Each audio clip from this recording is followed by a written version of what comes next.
Chaque jour, Charles et Carole vous présentent la leçon de l'école du sabbat.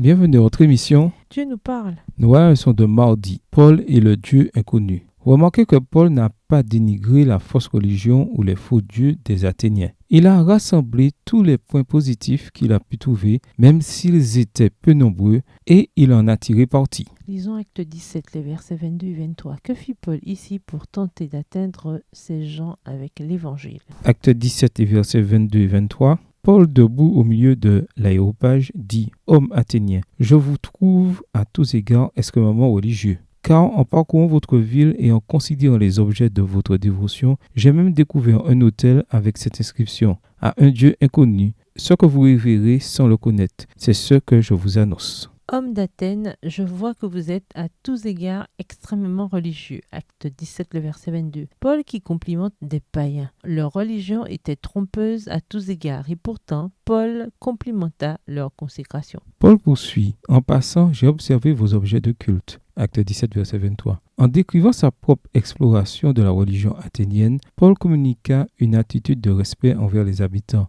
Il ne se présenta pas non plus comme un expert autoproclamé ayant toutes les réponses sur les changements que les gens devaient opérer. En réalité, Paul était bien un expert et il avait bien les réponses dont ces gens avaient besoin. Mais ce n'est pas ainsi qu'il se présenta, sinon il l'aurait immédiatement rejeté. Il fut plutôt considéré comme quelqu'un qui se souciait des gens et voulait leur bien. En faisant un commentaire sur l'inscription au Dieu inconnu, acte 17, le verset 23 dans la version Darby, Paul tira profit de ce que l'on pouvait considérer comme un point commun.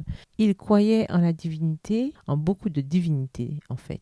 C'était un bon départ. À l'époque, certains ne croyaient pas et cela pouvait ouvrir la voie à des conversations plus poussées. Il ne se moqua pas de l'idée d'un autel dédié à un Dieu inconnu. Au contraire, il apprécia et admira un peuple qui se préoccupait suffisamment des choses spirituelles pour faire l'effort d'adorer un Dieu qu'il ne connaissait même pas, juste au cas où il serait passé à côté de quelque chose. Était-il abusé? Bien sûr, mais cela, on pourrait s'en occuper plus tard. Ce qui comptait au départ, c'était qu'ils étaient fervents dans ce qu'ils comprenaient. Et Paul reconnut qu'avec cet élément, le Saint-Esprit avait matière à faire quelque chose. Paul avait trouvé un sujet de discussion qui piquerait leur curiosité. Pouvez-vous identifier des ponts et des points de contact qui fourniraient des occasions de conversation plus poussées avec les personnes que vous connaissez? Au revoir. Et à demain si Dieu veut.